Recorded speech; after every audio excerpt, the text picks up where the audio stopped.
Okay, good evening, students. Today we'll start the new topic of BSc second year, and the topic is sequence. Okay.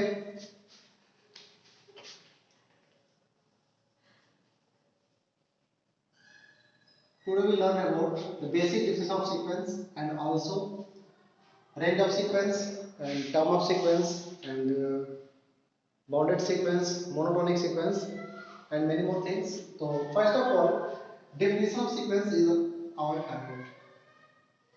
What is a sequence? The very first thing is what is sequence. Then the sequence is nothing but it is a function whose domain is fixed and domain is set of natural number. Okay, the the sequence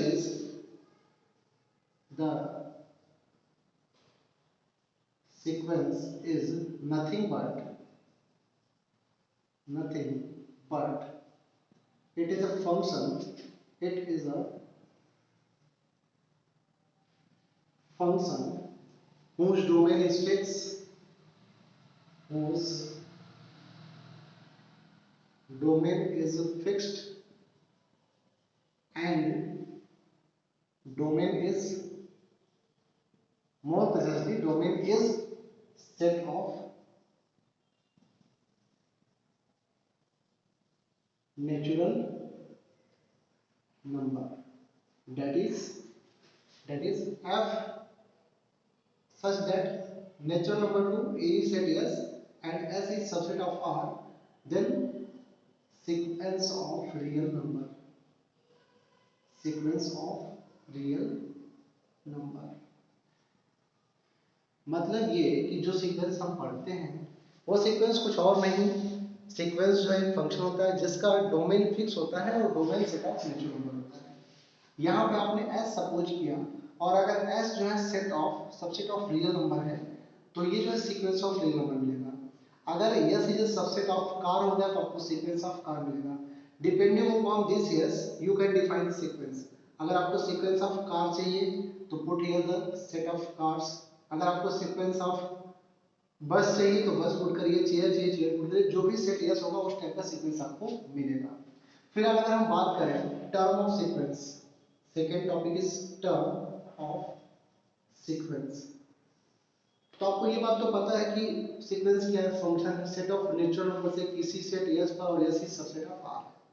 तो जो first term आएगा वो first natural number N होता है। आपको पता है कि set of natural number is what 1 2 3 4 and so on.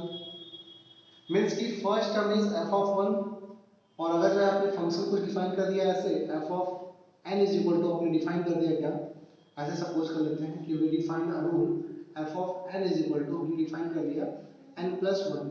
Okay, और जहां पे n की चॉइसेस क्या है, this n is belongs from set of natural number for all n belong from set of natural number. तो यहां से आपको first natural f of 1 is equal to 1 plus 1 that is 2, f of 2 is equal to 2 plus 1 that is 3, f of 3 is equal to 3 plus 1 that is 4 and so on। अभी क्या है कि function है क्या, सीक्वेंस। सीक्वेंस का एक function है और फंक्शन ये बोलता है कि जो भी डोमेन है डोमेन के सारे एलिमेंट का इमेज मिलेगा। मतलब कि यहाँ पे जो नेचुरल नंबर है 1 से लेके अप टू इंफिनिटी सबका कुछ ना कुछ इस विशेष रूल के अंतर्गत इमेज मिलेगा। और जो ही भी इमेजेस तो यहाँ पे जितने सारे आपको डोमेन में एलिमेंट हैं set of natural number 1 2 3 4 and so on, सबका कुछ ना कुछ इस विशेष रूल के अंतर्गत इमेज मिलेगा। तो आपको जो टर्म्स ऑफ सीक्वेंस मिलेंगे वो f of 1 f of 2 f of 3 and so on. ऐसे last natural number will be infinite, तो टर्म्स ऑलवेज इनफाइनाइट होंगे और आप इसी को लिखते हो a1 a2 a3 an and so on. इस पर्टिकुलर रूल के अंतर्गत जो आपको सीक्वेंस मिलेगी वो मिलेगी 2 3 4 5 एंड सो ऑन।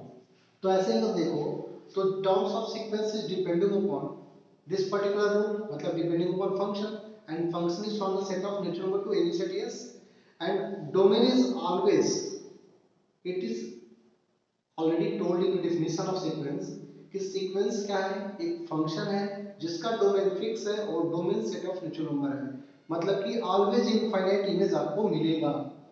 तो आप यहाँ से एक चीज कंक्लूड कर सकते हो, implies that term of sequence is always infinite। ठीक है, terms of sequence is always infinite. इतनी बात समझ में कि टर्म जो है वो सीक्वेंस का हमेशा इनफाइनाइट होता है। ठीक है, अभी तक हमने क्या सीखा कि सीक्वेंस क्या होता है, डिफिनेशन सीक्वेंस की क्या होती है, फिर हमने सीखा कि सीक्वेंस जो है उसमें हमारे पास जो टर्म्स कैसे आते हैं, तो एक विशेष रूल के अंतर्गत आते हैं। अब हम बात करेंगे, टर्म ऑफ सीक्वेंस हो गया, अब हम बात करेंगे रेंज ऑफ सीक्वेंस की। ठीक है, तो इसको मैं इरेज करता हूं। नेक्स्ट टॉपिक हमारा है रेंज ऑफ सीक्वेंस। तो रेंज जो है सीक्वेंस का वो हो सकता है फाइनाइट, हो सकता है इनफाइनाइट, हो सकता है काउंटेबल, हो सकता है सिंगलटन, कुछ भी हो सकता है। ठीक है, तो अगर हम रेंज ऑफ सीक्वेंस की बात करें, ठीक है, अगर हम बात करें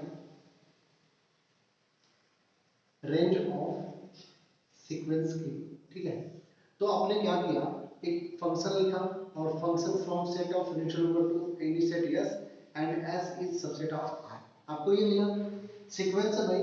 आपने सीक्वेंस जो क्रिएट किया, आपने sequence f of n is equal to rule ये बना लिया n+1, जैसा कि हमने पहले इसको बताया था। तो यहाँ पे जो f ऑफ 1 मिलेगी, आपको मिलेगा 1+1 दैट इज 2।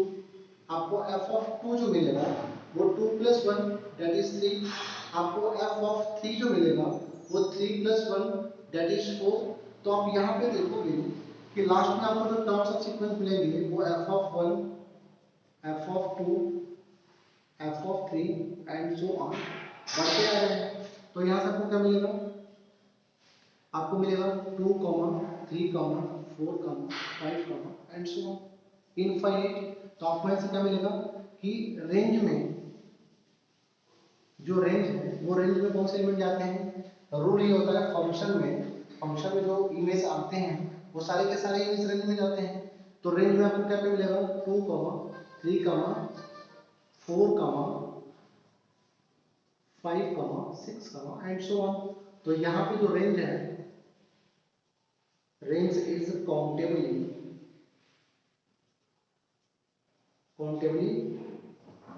इनफाइनाइट।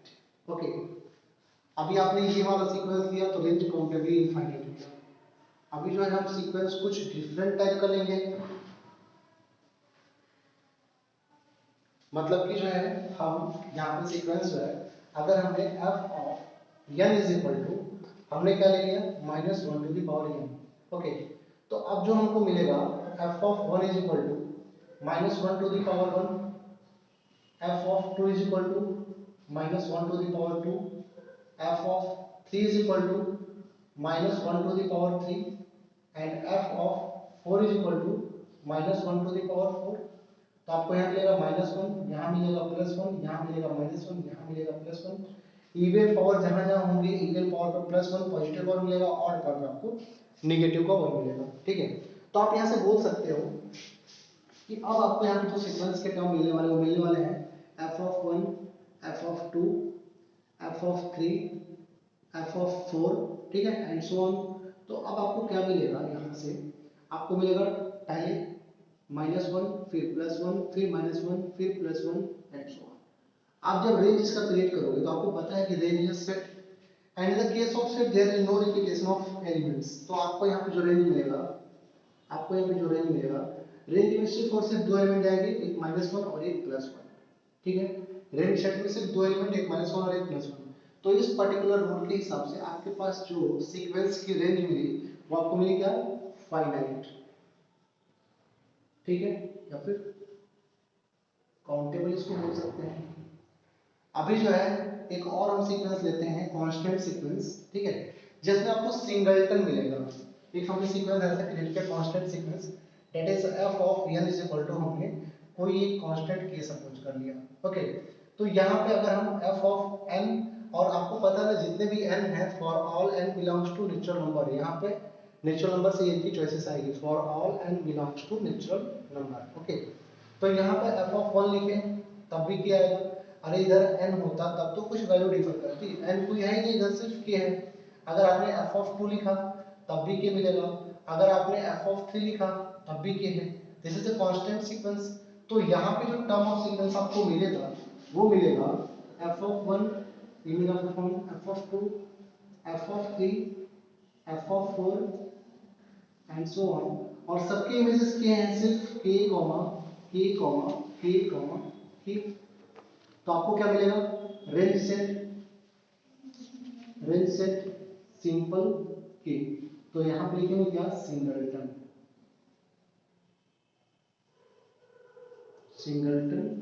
सेट। ठीक है, तो आपने देखा कि जो सीक्वेंस का जो रेंज है वो रेंज जो है depending upon type of sequence. आपने अगर ऐसा सीक्वेंस चूज किया, आपने rule f of n equal to n plus 1 लिया, तो आपके पास जो रेंज आएगा, range is infinite and countably infinite. ठीक है, आपने अगर जो है sequence f of n equal to minus n to the power 1 लिया, तो आपको जो है फाइनाइट या काउंटेबल सीक्वेंस मिला। ओके, और अगर जो है आपने f of n equal to k लिया, that is a constant sequence. ठीक है, इसको हम बोलते हैं कांस्टेंट सीक्वेंस। तो यहाँ पे आपको इसका जो रेंज मिला वो सिंगलटन सेट मिला। तो आप एक चीज बोल सकते हैं कि term of a sequence is always infinite, but range of sequence may be infinite, may be finite और may be singleton set. Okay, अच्छा दूसरी बात यहाँ पे एक चीज और है। ठीक है, यहाँ पे एक चीज और बात ये जानने योग्य है कि ये जो सीक्वेंस है बड़े काम की है, उसको हम बोलते हैं बाउंडेड सीक्वेंस। बाउंडेड सीक्वेंस, आगे मैं बताऊंगा बाउंडेड सीक्वेंस किसको बोलते हैं। अगर कुछ और अच्छे से इसको पढ़ेंगे तो इस सीक्वेंस को बोलते हैं ऑसिलेटरी सीक्वेंस। ऑसिलेटरी सीक्वेंस, और अच्छे से पढ़ेंगे इसको हम तो इसको बोलेंगे फाइनाइट ऑसिलेटरी सीक्वेंस।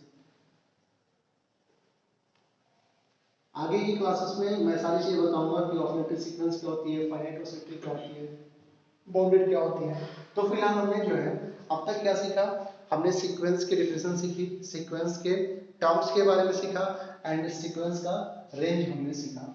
अब हम एक छोटी सी बात करेंगे, अभी फिलहाल हम बाउंडेड सीक्वेंस को इसी लेक्चर में कवर करने की कोशिश करेंगे, उसके बाद हम नेक्स्ट लेक्चर में आपको आगे की चीजें बताएंगे। ठीक है, तो फिलहाल चलिए स्टार्ट करते हैं बाउंडेड सीक्वेंस के बारे में कि बाउंडेड सीक्वेंस क्या होता है। ठीक है,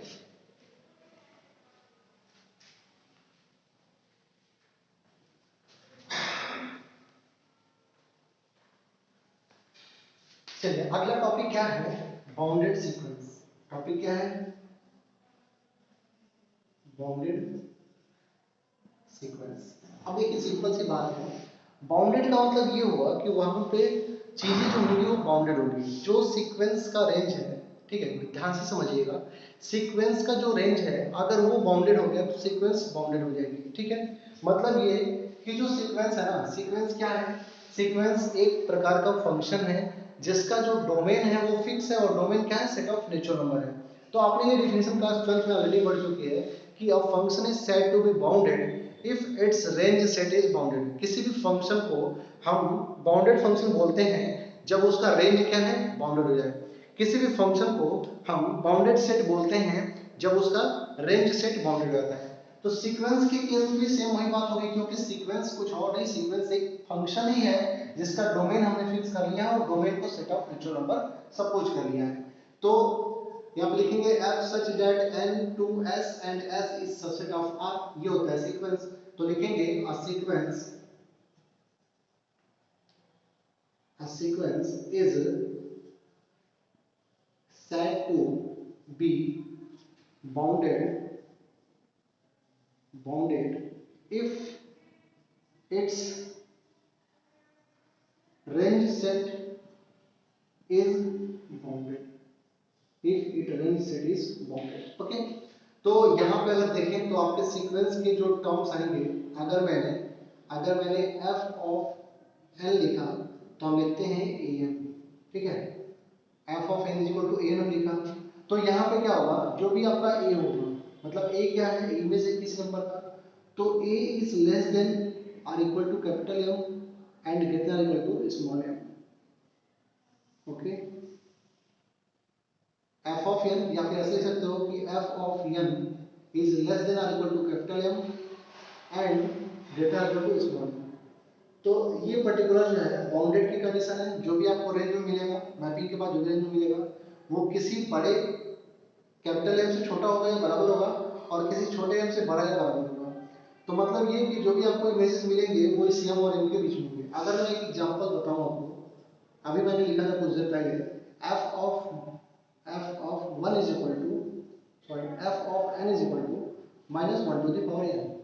अब ये जो सीक्वेंस देगा ना, आपको पता है, मैं यहाँ पे डायरेक्ट लिखने की कोशिश कर रहा हूँ, f of 1, f of 2, f of 3, f of 4, f of 5, f of n infinite तक जाएगा, क्योंकि इसकी जो n की चॉइसेस हैं, for all n belongs to natural number.